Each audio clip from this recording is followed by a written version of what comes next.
Godzilla contra Kong. Se trata de los dos monstruos más famosos en la historia del cine. Kaijus, reyes de islas olvidadas por el mundo, mensajes salvajes del desgaste ecológico, Godzilla y Kong, Gojira y la octava maravilla del mundo, ahora se ven enfrentadas por designios del mercado. Sus historias, separadas, se unen en un round monumental. Sus tamaños tan dispares ahora se emparejan en bien de un blockbuster que pretende ser más grande, tanto como ellos. El espectáculo de esta bronca promete, por otro lado, dejarnos sin aliento. Aquí lo creemos, aunque con algunas consideraciones que discutiremos en este episodio. No olvidemos tampoco que detrás de esta reinvención de nuestros dos gigantes favoritos hay una larga lista de películas japonesas en las que ambos, kaijus, robots y hombres gigantes, ya se han subido al ring para hacer las delicias de todos los que admiramos este tipo de cine. Para hablar de todo esto y para elegir a un favorito en la pelea del año, Godzilla contra Kong, invitamos al gran amigo y Patreon de Cine Garage, Enrique Figueroa Anaya. Hagan sus apuestas. Godzilla, Kong, hay para todo mundo. De eso trata este episodio. Yo soy Eric Estrada. Esto es Cine Garage. Aquí cabe todo el cine.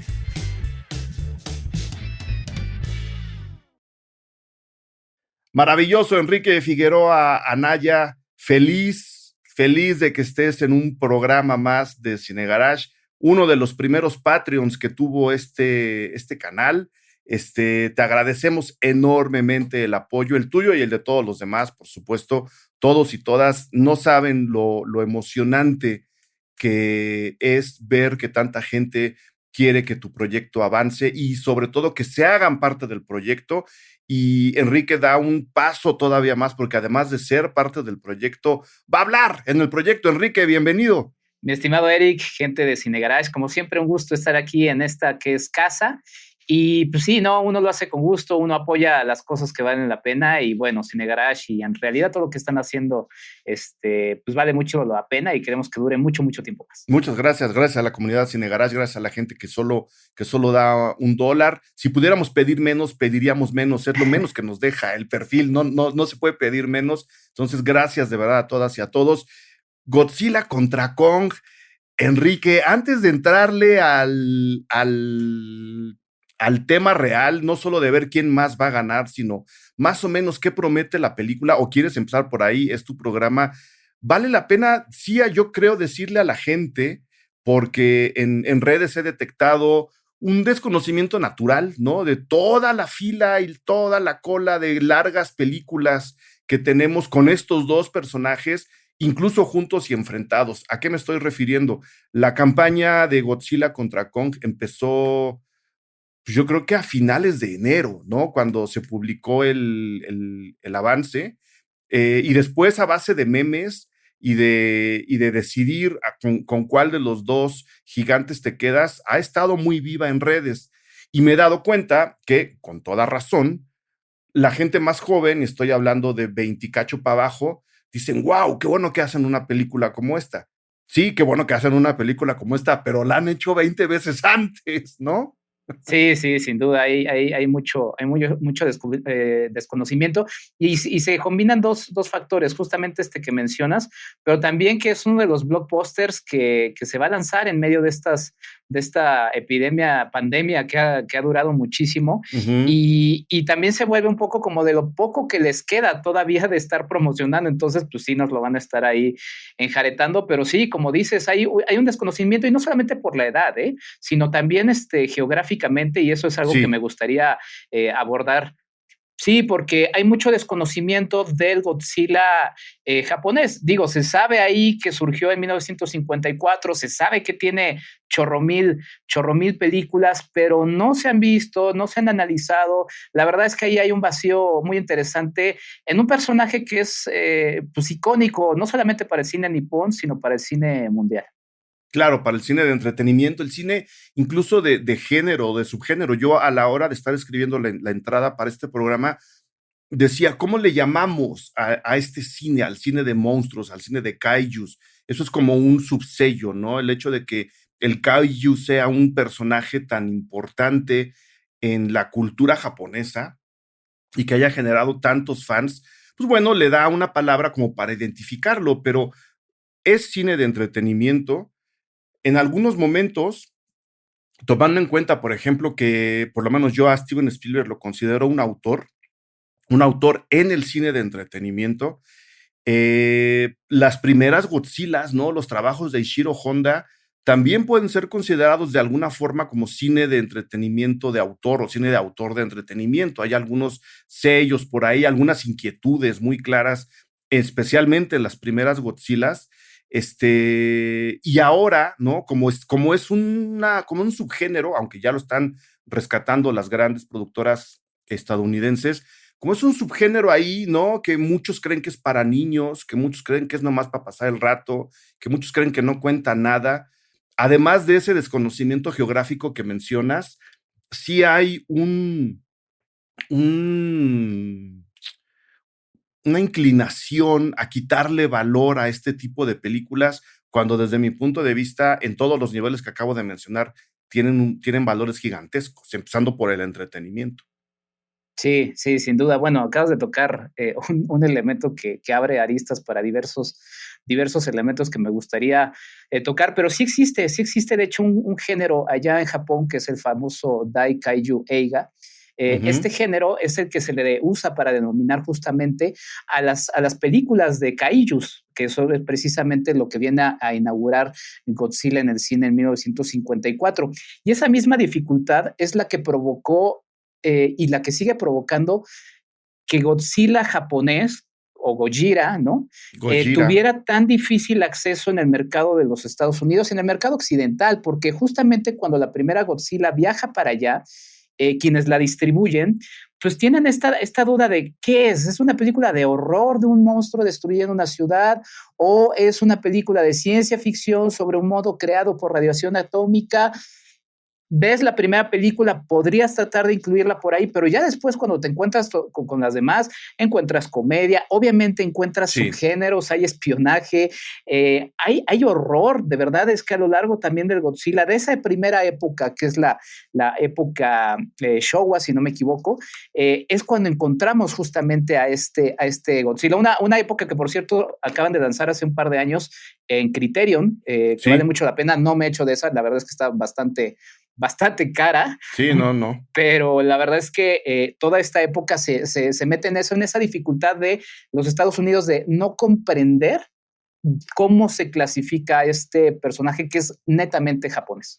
Claro, o la idea, que creo que es todavía peor, de querer a este personaje netamente japonés con sus características en géneros cinematográficos americanos, cuando pues no necesariamente tiene que ser así, ¿no? Hay géneros que no existen en Estados Unidos y la insistencia del mercado de Estados Unidos es meterlos ahí a fuerza, ¿no?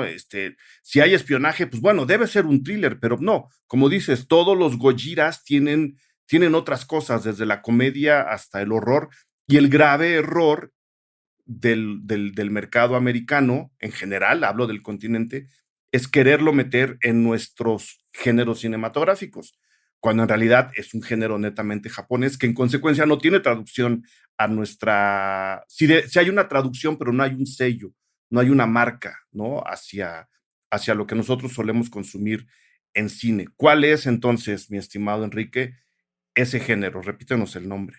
Vendría siendo espérame aquí que lo tengo por acá, es que justamente, digo, los Estados Unidos sí tenían una tradición de monstruos, ¿no? Por ejemplo, estaba del The Beast from 20,000 Fathoms, Sí, se me olvidó el nombre.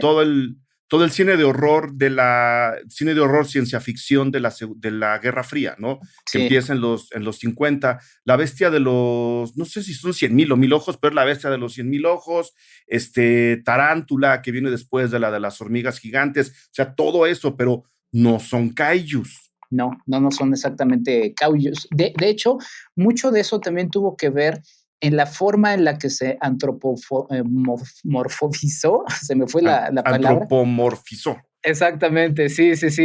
No, en cómo se perfila este tipo de personajes. O sea, no es un personaje que es animal 100%, ¿no? O sea, digo, sí por la elección de cómo es el disfraz del personaje, ¿no? En esta látex y espuma, que son, de hecho, personas que se meten en este personaje, en este disfraz. Es un disfraz, exacto. Pero sí también hay una elección de que no es exactamente un animal, ¿no? Es más bien una especie de dios, y por eso es que se inserta justamente este tipo de género que es el Dai Kaiju Eiga, y a partir de ahí es que vamos a ver pues un cine que termina siendo muy prolífico. De hecho, acabo de ver en Navidad, ahí está la curiosidad, un kaiju navideño. O sea, hay kaijus hasta navideños, películas ¿sí? Navideñas. Sí, esa ahorita te digo, la verdad es que es una gozada y es una hermosura de película. O sea, ¿quién es el kaiju? ¿El árbol de Navidad? No, es una tortuga. Es una tortuga.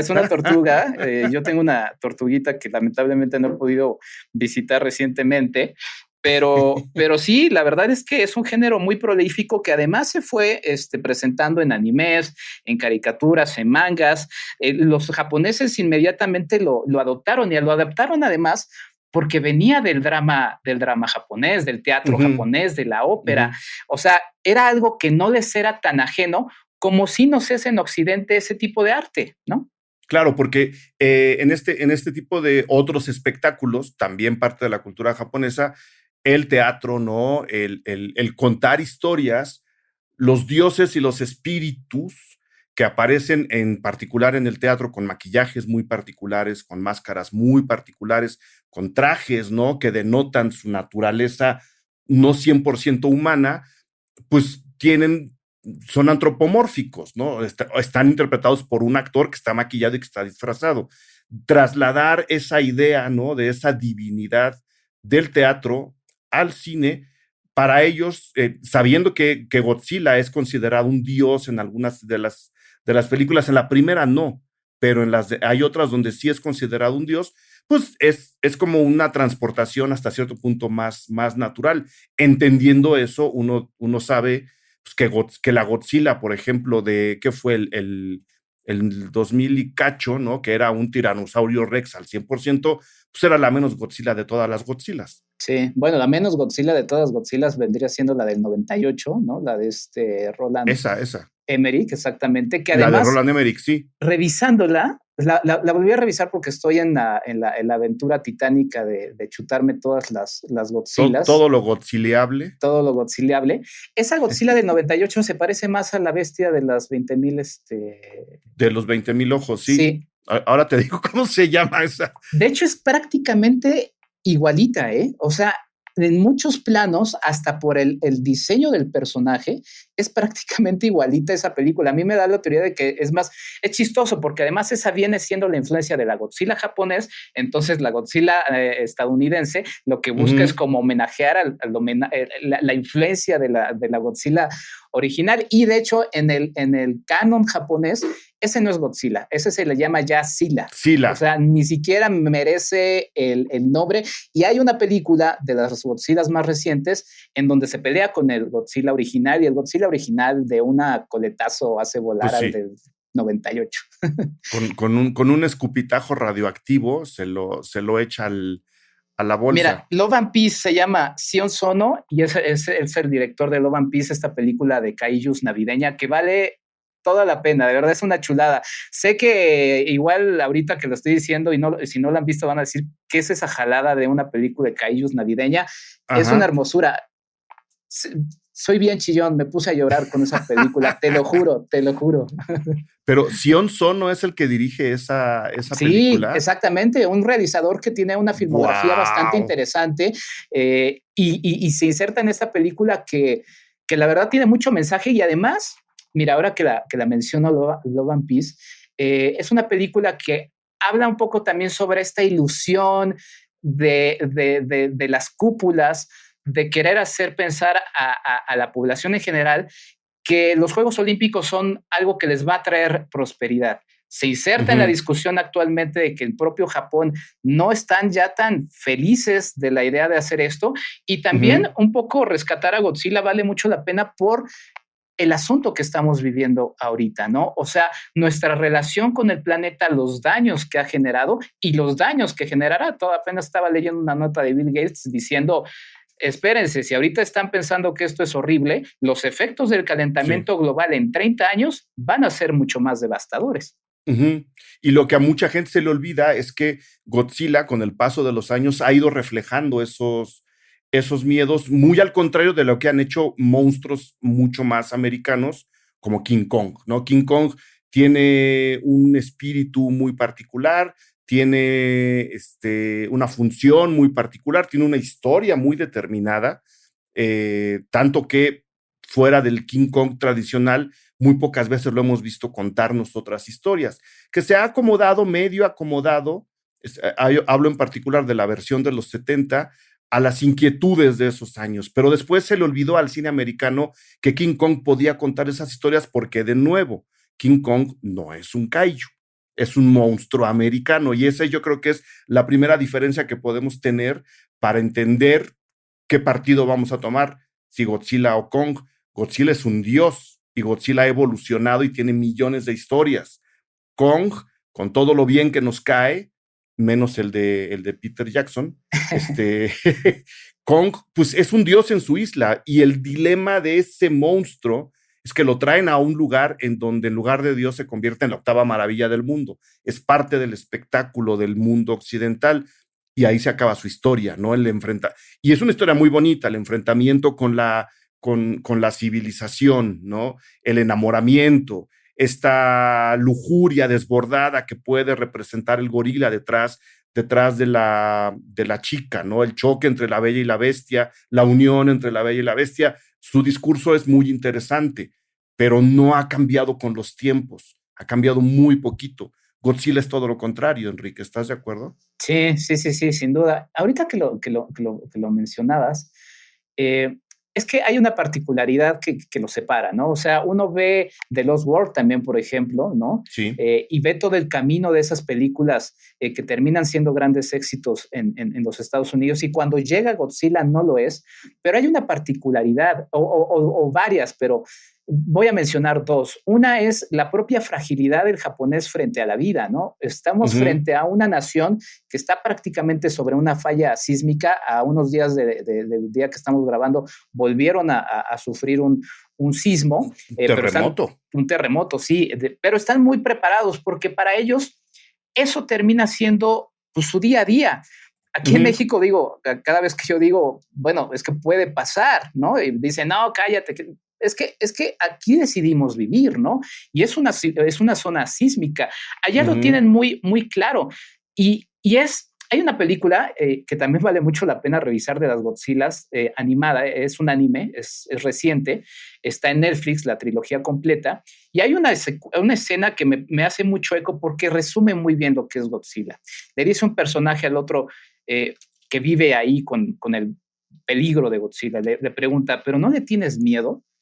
Y dice, pues sí, le tengo miedo como le tengo miedo a un relámpago, como le tengo miedo a que se caiga un árbol, como le tengo miedo, o sea, pero es algo con lo que tengo que vivir y es algo que está aquí y es muy diferente al terror, sí, del cine de los Estados Unidos, que me quedé pensando porque quizá la pandemia podría generar un cambio en muchas de las narrativas del cine de los Estados Unidos, porque ahora, como todo el mundo, viven ya con esa fragilidad de la vida a flor de piel. Entonces, quizá eso, porque siempre han estado como muy encerrados y digo, sí han tenido sus grandes catástrofes, ¿no? Pero normalmente siempre son catástrofes que ven desde fuera, ¿no? En este caso, quizá las narrativas puedan cambiar un poco eso, y eso es lo que también ha hecho muy diferente a Godzilla. La diferencia con Godzilla son las bombas atómicas, ¿no? Sí. Y todo este peligro, o sea, eso es lo que lo hace diferente y lo que los hace, y también el ser japonés, ¿no? Porque a lo largo de la historia de Godzilla, Shin Godzilla, también la más reciente encarnación live action en Japón, habla mucho de los tsunamis, de los sismos que se vivieron hace algunos años, habla de esa fragilidad que los nipones tienen muy claro en su cultura y en su tradición. Y que hace de estos, tomando su vertiente de cine de horror, como dices, los hace también completamente diferentes. El cine de horror americano, gringo, para ser más específicos, porque el cine de horror mexicano, que también es América y que también es Norteamérica, no es tan parecido al cine de horror gringo en este sentido. El cine de horror gringo está enfocado a vencer a la amenaza, derrotarla, destruirla y anularla, ¿no? Ya sea un vampiro, ya sea un espíritu que posea a una niña y hay que sacarlo de ahí para que nunca más vuelva. Es la imposición de una cosa sobre la otra. El terror japonés, no. El terror japonés te habla de la convivencia, en este caso, de lo sobrenatural con lo natural y de la manera como puedes hacer eso más llevadero, pero no hay una finalidad de destrucción, sino, como dices, de aceptación de que pues estoy en un mundo en donde hay cientos de fenómenos, algunos me tocan, otros no me tocan, y pues me tengo que acostumbrar, no hay de otra, ¿no? No hay una idea de derrocar el poder del otro, simplemente hay una idea de entenderlo o de que te entiendan a ti y no está esa imposición. Y de ahí también que Godzilla haya tenido la oportunidad de evolucionar en sus historias, ¿no? De no estar contando siempre lo mismo. La finalidad de King Kong es matar al gorila. La finalidad de Godzilla nunca ha sido matar a Godzilla. Se le ha atacado, pero luego se le ha comprendido, ¿no? En esta evolución de las películas ha habido un reentendimiento de lo que se puede hacer con el monstruo, ¿no, Enrique? Sí, sí, sí, sin duda. De hecho, en el primer Godzilla, en el del 54, no vemos a los creadores de Godzilla. O sea, no hay alguien que digas, este fue el que lanzó esto y es el que generó este problema. No. Y de hecho eso también va mucho en el entendimiento de los propios japoneses de cómo ellos percibieron las bombas atómicas. Las percibieron en gran parte también como algo externo que les llegó. Que llegó. Y vieron al propio Godzilla de la misma manera, ¿no? De hecho, la primera, la de 54, sí se desmarca de muchas cosas. De hecho, la culpable, no sé si llamarle culpable, pero la que termina generando toda esta percepción del Godzilla, que es justamente como de luchador, ¿no? Como de lucha libre, es la propia King Kong contra Godzilla. Pero claro, la del 54... vemos más el terror de la propia población. Hay una escena que me causa mucho dolor porque es una mamá junto con sus dos hijos y mientras están sucediendo los ataques le dice, ya, pronto vamos a ir con papá. Tú ya en el contexto en el que ves la película, porque además los japoneses no pudieron hablar de la bomba atómica durante mucho tiempo. Claro. Cuando los gringos los invadieron, pues les dijeron, no, o sea, ustedes son libres de pensar lo que quieran siempre y cuando esté bajo lo que nosotros creemos que es lo correcto, ¿no? Un discurso que permanece, ¿no? Y uno sabe entonces que papá, pues seguramente murió en Hiroshima o en Nagasaki. Sí, y otra mujer en un tranvía, creo, dice, híjole, y ahora que me había salvado de la bomba en Nagasaki, ahora viene ahora viene. Sí, pero es un drama prácticamente. Vemos a las enfermeras trabajando, los hospitales llenos, vemos muchas escenas de guerra y Shiro Honda estuvo prisionero en China durante la Segunda Guerra Mundial cuando se entera de las dos bombas atómicas y en el 46, un año después, viaja a Nagasaki, si no me equivoco, a encontrarse con ese horror. Eso lo marca de manera definitiva para su claro, cine. Y eso le da justo a Godzilla un discurso muy poderoso que incluso ahora se quiere rescatar. No voy a comparar, por supuesto, las experiencias de vida de Ishiro Honda con las de Gareth Edwards, pero a mí, hablando de Godzillas, ¿no? De varias Godzillas y de la apropiación que ha hecho el cine americano del monstruo y de su discurso, he de decir que es la Godzilla que más me gusta de este lado del mundo, la de Gareth Edwards, la del 2014.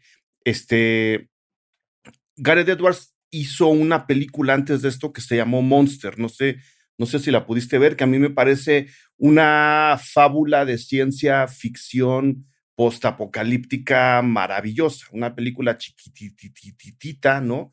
En la que cuenta la historia de creo que él es periodista, que tiene que llevar a una hija, a una mujer, hija de un hombre con poder en Estados Unidos a Estados Unidos. Ellos están en Centroamérica. Pero resulta que la mitad de México está invadida por unos monstruos extraterrestres y eso se ha convertido en una especie de zona prohibida. Nadie puede pasar por ahí y ellos, por mil razones, tienen que cruzar por ahí. Y la película termina siendo, sí, por un lado, ¿no? Si lo vemos como una analogía de la violencia generada por el narcotráfico, cabe el discurso. Pero lo que le importa a Gareth Edwards es hablar de el rompimiento justo del equilibrio ecológico, del equilibrio de los ecosistemas y cómo el daño que el hombre le está haciendo al mundo pues va a acabar cobrándose el precio. Y transporta justo ese mismo discurso a su Godzilla en 2014 y la convierte, repito, para mí, en una gran película de aventuras y de monstruos. Porque está ese discurso y porque utiliza un mecanismo, para volver a hablar de Steven Spielberg, del cual mucha gente se quejó, es que no vemos a Godzilla, ¿no? No sale Godzilla, no la vemos, sale hasta el final. Y yo pensaba, gente, cuando vemos Tiburón también sale hasta el final. Y es una de las películas más emocionantes que han visto en su vida. Está usando la misma fórmula, ¿no? Entonces, si tuviera yo que elegir antes entre Godzilla y Kong, una de mis Godzillas favoritas en Estados Unidos es sin duda esta. Luego ya como que medio le han dado al traste y allá va Godzilla contra Kong.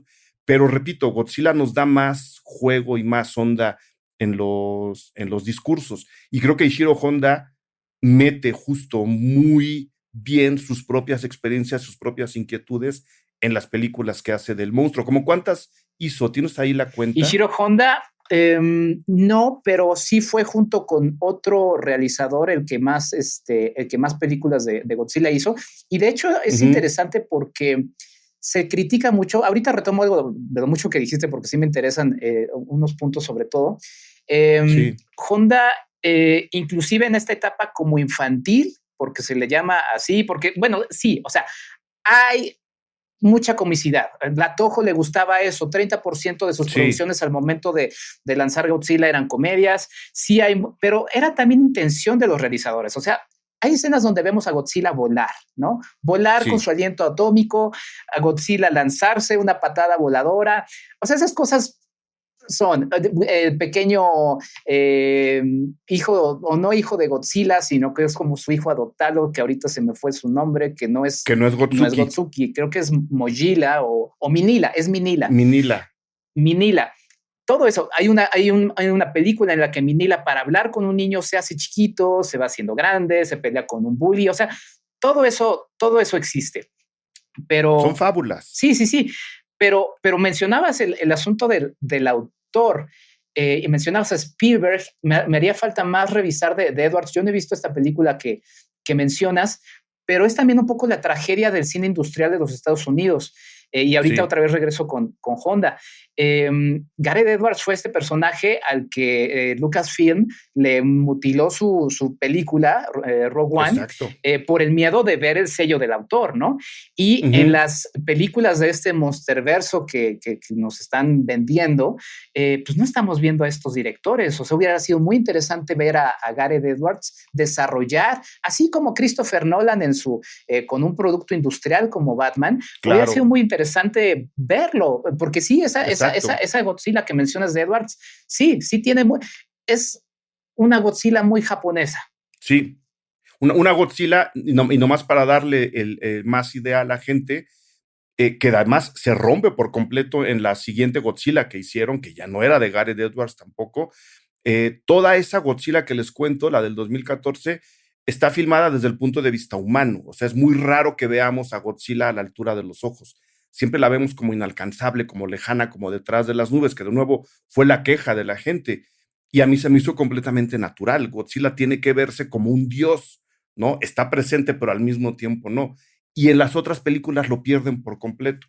Y sé que estamos hablando de cine industrial, lo sé, lo tengo muy claro, pero el cine industrial puede llegar a ser muy interesante. Sí, sin duda. Y bueno, ahorita también una de las quejas es que esperemos que ahora sí veamos a Godzilla y a King Kong todo el tiempo presente, porque qué aburrido ver a los humanos desarrollar su historia. Es aburrido si la trama es aburrida, si el desarrollo de estos personajes es aburrido, porque a lo largo de la historia de Godzilla aparece en promedio unos 10 minutos por película. Es cierto, las películas duran hora y media. Exactamente. Pero aparece muy poco. Y de hecho las tramas de los personajes humanos, incluida obviamente la primera versión de Godzilla del 54, son muy interesantes. Lo que pasa es que pues ahí no hay un desarrollo muy bien hecho. Y mencionabas el asunto del autor y por eso quería regresar a Honda. Honda es un director interesante porque también ha cargado con el estigma de ser el creador de Godzilla. Mencionaba un poco de este cambio que luego a lo largo de la franquicia tuvo el propio Honda, porque también se metió, el Honda de la película del 54, se metió a hacer estas versiones pues más infantiles, entre paréntesis, de Godzilla. De hecho, él es el que introduce en una Godzilla a un niño, en una fantasía que termina siendo muy entretenida, por cierto, y que tiene otro tipo de mensajes. De hecho, y ahí sí, porque a los japoneses no les interesa si va a parecer muy violento para un público infantil. Hay de repente escenas de auténtico terror en películas que se clasificarían como niños, pero que te juro que Walt Disney estaría saltando y diría, bueno. no, ¿cómo que vas a hacer esto? ¿No? ¿Cómo vas a descabezar a fulano? Sí, ¿no? O ¿cómo vas a hacer que el personaje muera? No, le regresas a la vida, dale una vida extra.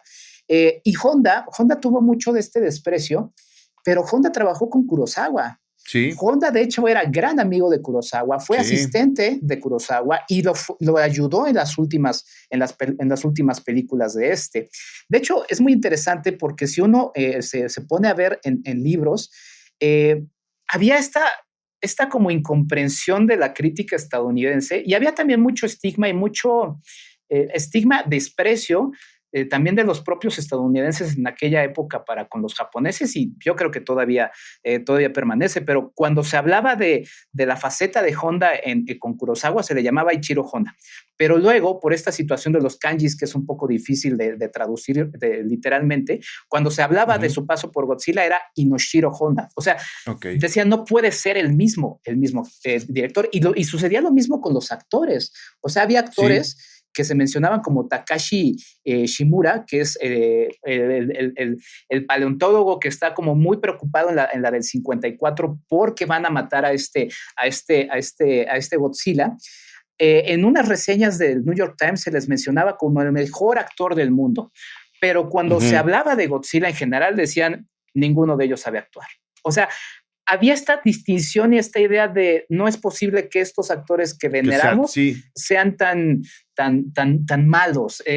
Y yo creo que sí había un estigma. Además, también hubo la culpa de las ediciones que se mandaron en los primeros años a los Estados Unidos, que fueron ediciones que se mutilaron y que fueron distintas y le quitaron mucho del corazón japonés. Que incluso agregaron escenas con actores americanos, ¿no? Que hay como 1,000 millones de versiones de eso, ¿no? Quitan a los actores japoneses, meten a los actores americanos haciendo otra cosa y se, entre comillas, reinventan la película. Nomás para dejar mucho más claro lo que estás diciendo, Enrique, Takashi Shimura, que efectivamente es uno de los personajes centrales en la primera Godzilla, es uno de los actores fetiches de Kurosawa. Así de fácil, ¿no? Está en Los 7 Samuráis, ¿no? Es uno de los actores más reconocidos en la historia del cine universal, como dijiste. Y pues sí, no acaban Barbarrojas, otra de las películas que hace con Kurosawa, y la gente, bueno, la crítica y la industria americana de la época no concebían que estuviera en una cosa estando en la otra, y eso lo único que demuestra desde mi punto de vista es incomprensión de la cultura que está generando esa película, porque como dices, el teatro influye en este tipo de películas, se hace entretenimiento, el teatro japonés no es lo que conocemos en Occidente como teatro. La lucha libre tiene mucho que ver, y la lucha libre, entre muchas otras cosas, tiene dosis fuertes de comedia, igual que las tiene de horror, porque cuando hay sangre, hay sangre. Si le sacan el mole a alguien, ese es su sangre, ¿no? Entonces, si tomas en cuenta este caldero en el que se hace un género en el que nace Godzilla, podrías comprender más, pero como dicen ahora, la crítica gringa no estaba preparada para esa conversación. Sí, no estaba preparada para esa conversación. Me encantó la referencia de sacarle el mole. De hecho, bueno, los luchadores mexicanos tienen gran fama allá en Japón Claro. y obviamente pues, es algo que les gustaba. Pues ahí está también estas peleas así de literalmente lucha libre en la versión de King Kong contra Godzilla del 62. Es cuando aprende Godzilla a este truco de lanzar piedras, ¿no? O sea, porque como... Sí. y de hecho también hay muchas, o sea, sí hay muchas... Vamos a hablar de eso, Enrique. Vamos a hablar de King Kong contra Godzilla. Ok, bueno, nada más para quizá añadir un poco más de lo que mencionabas de la relación Kurosawa-Honda, también está Akira Ifukube. La música de Akira Ifukube es icónica, es fundamental. Todavía me acuerdo haberme emocionado muchísimo, nada más escuchando su leitmotiv, que realmente era el leitmotiv de la Armada japonesa en la de 54, en esta película de Steven Spielberg, porque ya lo mencionamos de Ready Player One, cuando sale el Mechagodzilla, ahí suena ese tema de Ifukube. Ifukube también era compositor de Kurosawa, y era un compositor muy célebre, con más de 200 composiciones, y que también tuvo un trabajo muy interesante en darle un leitmotiv a cada uno de los personajes kaijus de la serie de Godzilla. De hecho, por ahí está esta idea de, es que Ifukube piensas en Williams, en John Williams. ¿Qué hubiera pasado si Star Wars, no sé, hubiera sido, que a Japón le hubiera llegado Star Wars sin la música de Williams, con un doblaje de voz, porque además también es muy difícil hacer el doblaje de japonés a inglés, porque es muy diferente cómo se habla y cómo se pronuncian los dos idiomas.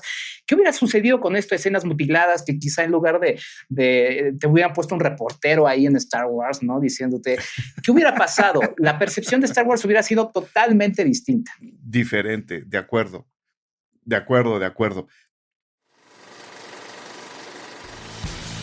Una vez más, hacemos una pequeña pausa para que yo pueda, de manera muy personal y con el corazón en la mano, agradecer a todas y a todos los Patreons de Cine Garage, ya sea que estén en la comunidad o no, eso no importa.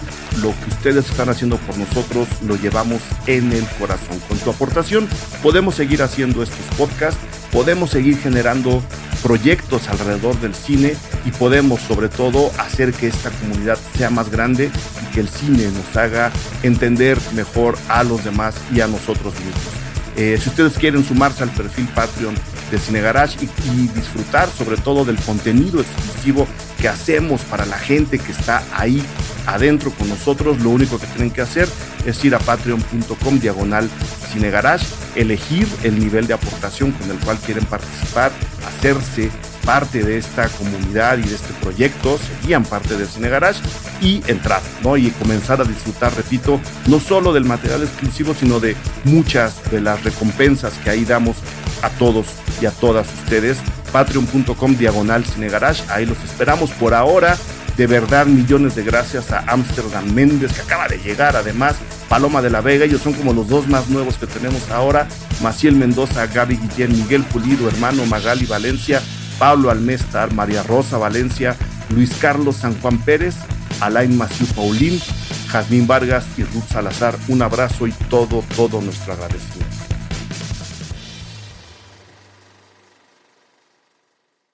Para efectos de este programa, mi estimado Enrique, ¿cuántas películas de Godzilla revisaste? Porque las de King Kong, hasta cierto punto, las americanas, pues son fáciles, ¿no? Sí. Hablando de las grandes, pues no hay tantas. Hay muchas versiones y reversiones de King Kong, pero pues es hasta cierto punto fácil revisar las películas que King Kong nos ha entregado. Sí.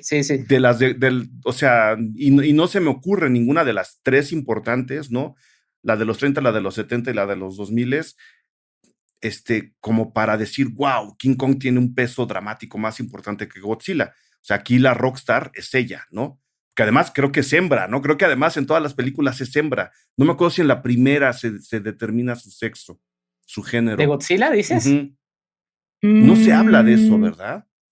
No, porque de hecho Minilla, el hijo de Godzilla, llevo 18 películas de Godzilla recientemente. 18 películas con Godzilla. Desde que empezó este año. Y es muy interesante la revisión porque con los ojos actuales va uno haciendo estos análisis, ¿no? Ujú. Y Minilla es un huevo que se encuentra Godzilla, Sí, o sea, no es de él, no lo pone Godzilla. Entonces, yo diría que Godzilla es más masculino por un poco el camino que ha recorrido, pero igual puede ser una... A lo que voy es que, y otra vez estamos quizá pensando en eso, es un dios. es un Quizá y dios. no tiene sexo. O Igual tiene todos los sexos, ¿no? o tiene todos Que los sería sexos. todavía más bonito, ¿no? No es que no tenga sexo, tiene todos los sexos. Cual que se les antoje, ahí está, ¿no? Lo tiene Godzilla porque es un dios. En la lista de King Kongs, yo nada más rescataría Kong Skull Island, y con eso juntamos 4 películas. Tú llevas 18 de Godzilla. 18 de Godzilla. Una de ellas, ya viste Mechagodzilla, me imagino. Ya. Todas son una chulada, Todas. Todas tienen elementos muy interesantes. Sí habrá, por ejemplo, la de Godzilla Rides Again, que aunque parece que le quisieron ya ahí meter el tono cómico, que es la segunda película de Godzilla, tiene elementos que van afectando al personaje. Es un personaje que te cae bien, porque, digo, sí, el primero es este horror, pero luego te vas enamorando del personaje. Algo que, y lo platicamos antes de grabar, porque parece que las películas de Legendary de este Monsterverse, ¿no? Lo que quieren hacer es un poco recrear eso, pero no sé qué tanto vaya a funcionar si no conectamos también con este Godzilla que de repente salta y se burla y mueve los brazos y vuela con su aliento atómico. Y luego hay escenas en las que lo ves realmente sufriendo y con mucha sangre en películas que se dice que son para niños. Hay una que es contra Evora, que es una encarnación de todo lo que es la contaminación. Y el pobre Godzilla lo vemos tosiendo de toda esta situación, pero además enojándose de... Claro. Hinches humanos, otra vez ustedes, y así va siendo, o sea, está harto de los seres humanos y no lo voy a culpar. No, mucho, pues no, Godzilla. Está harto de que estemos echando a perder todo lo que arregla en un trancazo, ¿no? Porque cada uno de los otros kaijus con los que se enfrenta, Mothra es su único amigo, ¿verdad? Es que Mothra además es un personaje muy interesante. Sí sé que es esta polilla, sí sé que vuela muy lento, ¿no? Pero, y eso lo remito para que vayan a regresar después también a escuchar ese episodio que te echaste con el buen Bolu sobre Shin Godzilla. Sobre Shin Godzilla. Pero Mothra es una especie de madre diosa, que está, o sea, sí Godzilla es un balance, pero ya luego se fue haciendo un poquito más hacia el lado luminoso de la fuerza. Pero Mothra es como la fuerza misma, es la madre cariñosa de estos dioses, ¿no? Así como Ghidorah es el mismísimo demonio, ¿no? Entonces, es interesante el camino de Mothra, y de hecho esa película de Mothra contra Godzilla, yo sí la pongo muy, muy encima porque es una película con un gran corazón y con un gran mensaje. Es prácticamente un remake de la primera película de Mothra, que no es necesariamente Mothra contra Godzilla, porque Godzilla, al ser tan célebre y tan famoso, la Toho terminó metiéndolo mételo con este personaje que igual no sabemos si va a funcionar, pero que salga Godzilla y se pelea al final, ¿no? Hacía sus cameos. Hacía sus cameos, exactamente. Entonces, y terminaron siendo más de 30 y tantos cameos de Godzilla. Creo que, no sé si es el personaje que tiene más apariciones. Por cierto, habría en este ejercicio, lo estoy relacionando muchísimo con James Bond, porque hay secuencias de las propias Godzillas en donde hay estas secuencias cantadas que te remiten a James Bond. El propio James Bond en su primera etapa tiene mucho del humor también de este Godzilla. Se va desarrollando en los años de explosión también de este personaje. Entonces hay, inclusive, en Godzilla, en King contra Godzilla, sale una actriz que saldrá luego en una película de James Bond. Entonces la relación ahí es muchísima. Yo creo que Godzilla es el personaje con más películas y luego seguiría James Bond con 20 y tantas. Ok, nada más recuérdame por qué se pelea Godzilla contra una Godzilla mecánica. Eso es lo que no me acuerdo, la vi hace mucho tiempo. Mencionábamos antes de entrar al aire que quizá no habría spoilers, pero puede ser que sí, de la próxima Godzilla contra King Kong. Lo que pasa es que en esta de contra Mechagodzilla sale un Godzilla que está atacando a todos y es muy violento. De hecho, hay una escena que me partió el corazón ayer, que el día que estamos grabando es un día después del Día del Amor y la Amistad, se pelea con un personaje que es Angurius, que es su amigo. Primero fue su villano de Godzilla y luego se va volviendo su amiguito, ¿no? Hay en unas películas en las que inclusive hablan con estas burbujas del manga y le dice, ven, amiguito, ven, pero apúrate porque tenemos que llegar a salvar a estos humanos que nada más se quieren destrozar, ¿no? No aprenden. Y en esa escena de contra Mechagodzilla le abre la mandíbula al pobre Angurius. Entonces dices, a ver, si seguía Godzilla durante todas estas películas y es su amiguito, ¿por qué lo está atacando? Bueno, lo van atacando y se va descubriendo que es una piel que está encima de un Godzilla metálico. Entonces, digo, luego los gringos tratan de copiar muchas cosas, no sé si vayan a copiar por ahí. No sabemos, pero esa a mí me recuerdo que me entusiasmó muchísimo. No vamos a hablar de esa, pero un poco para dar antecedentes del posible enfrentamiento, porque decidimos de nuevo no dar spoilers de la película, no va a haber estropeos. Por lo que nos han contado ahora con este Monsterverso, como lo llamas, pues va a ser un round más estilo WWE, ¿no? El de Kong, Godzilla contra Kong. ¿Por qué? Porque ya nos contaron la historia de Godzilla, ¿no? Ya volvieron a plantear la existencia de Godzilla, ya lanzaron la segunda parte en donde Godzilla se pelea con kaijus que no necesariamente están del lado luminoso de la fuerza, que fue la segunda, ¿no? Godzilla, Rey de los Monstruos, fue la segunda. Tratan como de decir, a ver, Godzilla no es que venga a destruir al mundo, Godzilla es parte de una fuerza que se opone a fuerzas más negativas o por lo menos más dañinas. Ahí se quedó la segunda.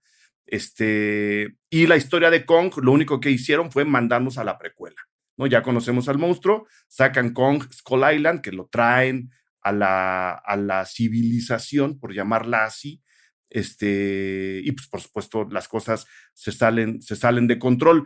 ¿En qué momento se van a enfrentar? Eso es lo que no les vamos a decir. ¿Por qué se van a enfrentar? Hay muchas suposiciones, hay muchas teorías que tampoco vamos a discutir, pues para que lleguen con la sorpresa a la película, pero que están planteadas en todo lo que estamos platicando ahora, ¿no? Godzilla es un monstruo que es un dios, no solo para el lugar de donde viene, sino un dios universal. Kong, la enorme diferencia que tiene es que es un dios solo en el lugar en donde vive. Cuando lo sacan de ahí, él está completamente desubicado, no está en control de su circunstancia, y Godzilla sí. Pero la historia que cuenta King Kong contra Godzilla, la versión japonesa, que es ¿de qué año será? Del 60 y algo, ¿no? Del 62. Del 62, es completamente diferente. Sí.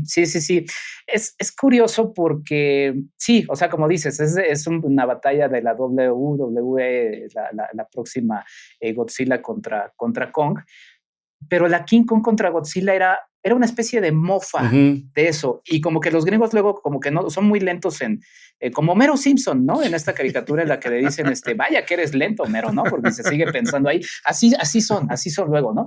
Entonces, como que se quedaron pensando en esto y todavía no captan que esa película inclusive era una especie de mofa, porque aquí vemos un personaje que es dueño de una empresa de publicidad y dice, ay, qué aburrido, tengo que darle promoción a una empresa que se dedica a hacer aspectos científicos. Como farmacéutica, de hecho, ¿no? Exactamente. Y de hecho, como que dice, bueno, ¿qué hago para llamar la atención en mi campaña publicitaria, no? Pues voy a juntar a King Kong, pues tráiganme a King Kong, claro, ¿no? Se lo roban de la isla, pero es una especie de mofa un poco de cómo funciona en los estadounidenses, ¿no? Entonces, se burla un poco de eso. Esta película la dirige Ishiro Honda, es la primera película en la que vemos a Godzilla a color. Eso desnuda un poco de los efectos especiales de Godzilla, pero lo desnuda todavía más al pobre King Kong, porque Godzilla ya tenían el traje, ¿no? Sí. Ya tenían una expertise de hacerlo. Ya tenían al actor, además, que estaba acostumbrado al traje. Sí, ¿no? Un pobre hombre, de hecho creo que eran dos pobres hombres que se ponían el traje y tenían que durar. Por eso muchas de las secuencias del primer King Kong son muy cortas, porque se desmayaban. Claro. Era tanto calor el que tenían que cargar, ¿no? Pero bueno, a lo que voy es que el pobre disfraz de King Kong, sí, la verdad es que pobrecito, tiene una movilidad facial nula. Sí se ve todavía que sí, o sea, hubo muy poco esfuerzo para ello. A los estadounidenses no les gustaba mucho la idea de que King Kong se peleara contra Godzilla, pero la idea surge justamente de un estadounidense, que fue Willis O'Brien, que fue este hombre responsable de los efectos visuales de los World y también de los efectos especiales de la propia King Kong del 33. Después, pues él va con los estadounidenses, dice sus propios, como que le pusieron muchas trabas a Willis O'Brien a lo largo de su carrera, y pues bueno, terminó yendo a Japón, les gustó la idea, dijeron, bueno, vamos a meter el dinero, eran los 30 años de cumpleaños de los estudios Toho, entonces dijeron, pues vamos a usarlo como una especie de celebración de nuestro personaje, y además era la primera vez a todo color, en Toho Scope, que se presentaba King Kong, pero bueno, finalmente terminó siendo una película con muchas curiosidades, ¿no? Digo, ahorita ya la veríamos mal porque también incluye esta blackface, ¿no? Vemos actores japoneses de hombres nativos de la isla de King Kong. Vemos a King Kong pelearse con un pulpo, que por cierto, investigando encontré que luego dijeron, pues ese pulpo sí era de verdad, y pues se lo terminaron comiendo, ¿no? Pues sí, yo habría hecho lo mismo. Lo cocinaron exactamente. Muy sabroso. ¿No? Y a partir también de este tono más comercial y menos dramático de las primeras dos Godzillas, incluyendo todavía la que te decía, Godzilla Rides Again, ya no vemos el daño que hacen las personas. Vemos la destrucción, pero ya no vemos este énfasis en escenas como la que mencionaba de la mamá y los dos niñitos, de pronto iremos a ver a papá. No, simplemente es destrucción y destrucción. Y nada, y como te decía, hay curiosidades, mencionaba por ahí, te la compartí, a ver si luego a través de las redes de Cine Garage lo compartimos. Sí. Pues terminan hasta volando en globos a King Kong. O sea, sí, me acordé de Up, porque otra vez en esta revisión revisé Lost World y de Lost World tiene algo que retoma Up como homenaje, pero yo luego dije, bueno, capaz que también tomaron esto como homenaje, ¿no? Y luego tiene un poder extraño King Kong en donde le lanzan unos rayos, o sea, bueno, recibe rayos y lanza rayos. Y también me acordé, ahora que estamos mencionando la fuerza y todo eso, a Darth Sidious, ¿no? Así de, limited power, diciendo King Kong, lanzándoselo a Godzilla. Y para estas películas Godzilla todavía es malo, o sea, porque no es todavía esta fuerza positiva. Hay muchas teorías, hay mucha gente que dice, no, es que seguro querían los gringos que ganara King Kong. Pues es que Godzilla era aquí todavía malo. Entonces, bueno, hay todas estas curiosidades de esta película que es muy divertida, la verdad. Son películas muy entretenidas. Hay que tomar en cuenta eso también, ¿no? Que estamos hablando del discurso y estamos hablando del mensaje ecológico, ¿no? Y el enfoque japonés de, pues aquí vivimos y hay fuerzas que no podemos controlar, pero no podemos olvidar que son películas destinadas al entretenimiento y que los estudios Toho estaban centrados en eso también, ¿no? Estaban haciendo películas de entretenimiento que buscaban que tuvieran un impacto en la taquilla lo más fuerte que se pudiera. Tanto que las películas acababan llegando a México, ¿no? Que es otra de...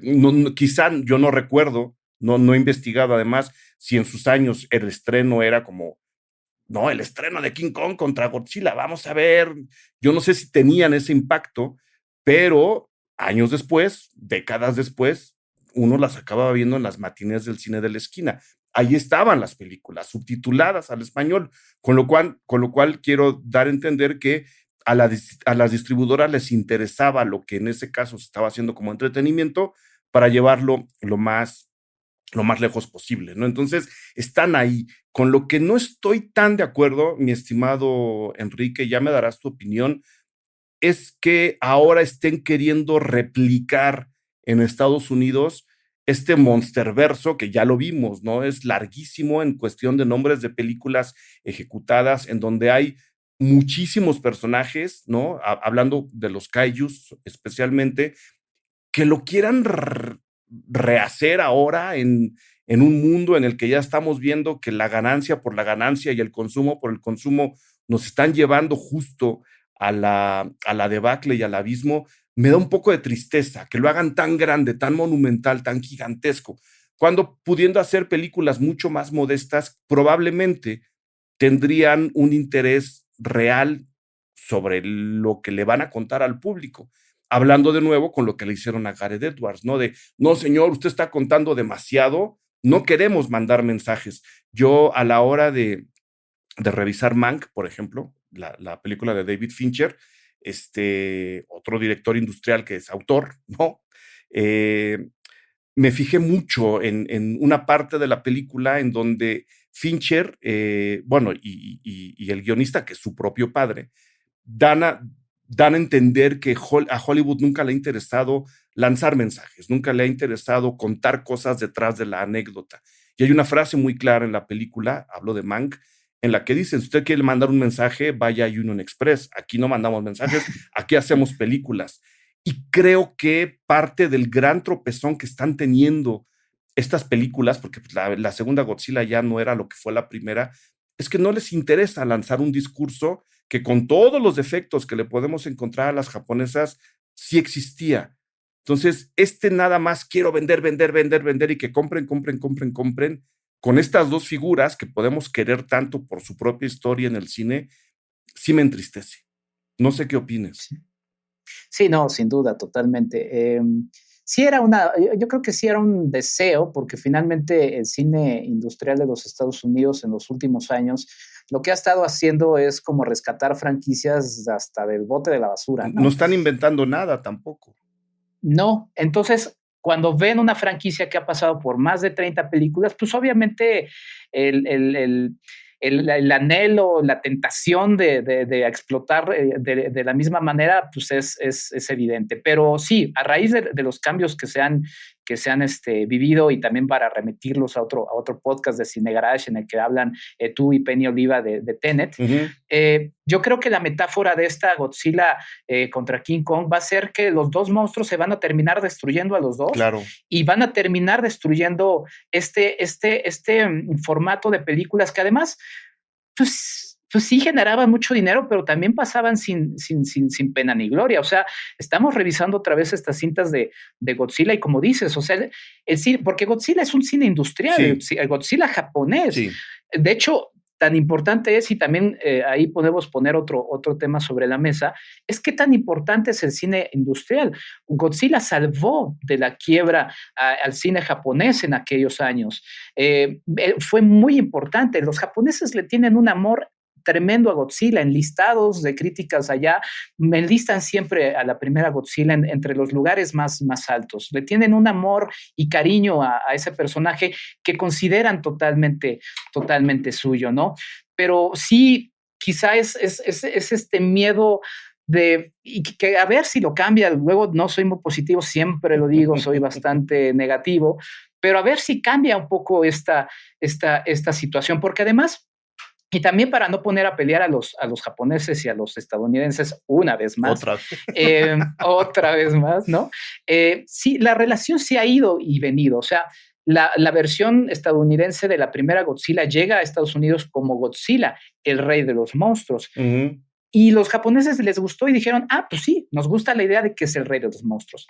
Esta mutilación de meter a un reportero en la primera Godzilla de la edición estadounidense les gustó. Inclusive el personaje del reportero termina siendo un personaje muy, sobre todo en la primera era de Godzilla, ¿no? Y llega hasta el Roland Emmerich, ¿no? Donde hay una reportera que es la que echa abajo todo.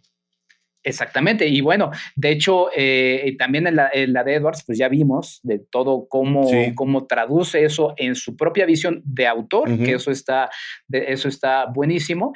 Y también, pues el nombre propio de Godzilla es la combinación, déjame, ahorita te lo busco exactamente, pero es la combinación de la palabra gorila con la palabra ballena en japonés. De ahí nace la palabra Gojira. Y luego, por una dificultad de la pronunciación de japonés, termina convirtiéndose en Godzilla. Pero el propio origen de la palabra Gojira tiene elementos que los conectan y no los ponen a pelear, simplemente es esta incomprensión. Y veía un poco más atrás, porque es un tema que me entusiasma mucho ya en otro Cine Garage, al que también los voy a remitir, que es el de Scorsese. Platicaba de mi amor por esta película de Silencio de Martin Scorsese. Los japoneses, por 250 años entre el siglo XVII y el XIX, tuvieron una cerrazón en comercio, de influencia cultural. del mundo. O sea, literal dijeron, somos una isla. Cerraron las puertas, sí. Y vamos a ser una isla. Hicieron su Brexit. Exacto, pero la verdad es que cuando ves la riqueza de su cultura dices, wow, primero, qué tamaños de cerrarse de esa manera y poder producir su propia lenguaje, que ahora nos es complicado entender, pero luego cuando se abren a las puertas, que por cierto lo hacen a partir de un capitán de la Marina de los Estados Unidos, que básicamente a la fuerza les dice, no, a ver, ábranse al mundo, ¿no? Y lo hacen. Ahí empieza entonces a haber ya un intercambio, ¿no? Entonces el cine de Occidente llega a Japón y el arte de Japón llega a Occidente. Sí. A Van Gogh le gustaba, a Gauguin le gustaba el arte japonés, claro, y se puede ver las influencias de ellos en su cine, sí, en su arte.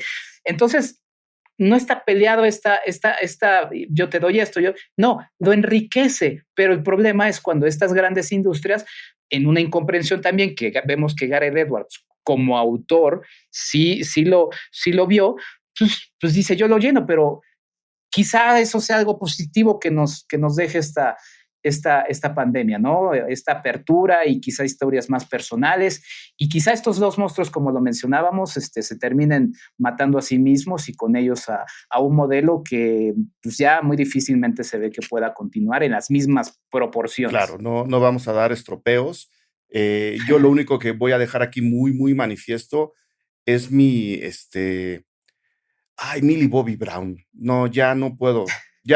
Y aquí en las Godzillas está muy mal. Lo siento mucho. Es lo único que voy a decir al respecto, especialmente de esta última. Enrique Figueroa Anaya, mil gracias por haber venido al programa de Cine Garage de Godzilla contra Kong. ¿Dónde te encuentra la gente? Muchas gracias a ti, Eric, y muchas gracias a Cine Garage. Sigan sumándose a la familia de patrons de Cine Garage para poder seguir disfrutando de estos. Ahí viene el Cineclub Cine Garage para Patreons, ¿eh? Yo voté que sí quiero Cineclub, y como el 90 y tantos % ahí, seguro tú votaste que no. No, yo voté que no, pero no, lo vamos a hacer. Pero ¿dónde te encuentra la gente, Enrique? enriquefigueroa.mx, ahí pueden encontrar todo lo que ando haciendo. Muy bien, muchísimas gracias. Pues a ver qué pasa con el estreno en cines, es lo único que no tenemos claro. Y si tuviéramos que elegir, mi estimado Enrique, ¿a quién eliges? ¿A King Kong o a Godzilla? A Godzilla. Eso, yo elijo a... Gracias por escuchar Cine Garage. Si nos escuchas en Apple Podcast, regálanos una reseña para que más gente descubra este podcast. Suscríbete a Cine Garage siguiéndonos donde sea que escuches este programa para enterarte de nuestros próximos episodios. Cine Garage es parte de Sonoro. Ingresa a sonoromedia.com para escuchar más de los podcasts que aquí se producen.